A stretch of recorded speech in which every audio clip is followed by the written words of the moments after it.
Here are the 5 best car insurance companies in the U.S. Car insurance keeps getting more expensive every year. And in places like Florida, it's already some of the most expensive in the country.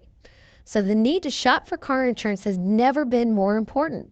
So let's look at the 5 best car insurance companies in the U.S. according to Consumer Reports. Now this is on a score from 0 to 100 based on things like customer claims, customer service, and prices, among other things.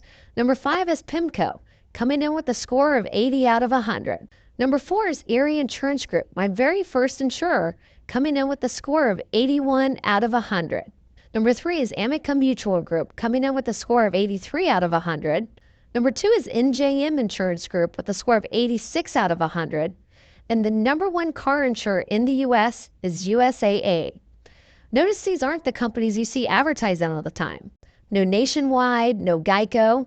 How do you think they pay for all of that advertising? They're charging you more. Don't buy insurance on whose ad you saw.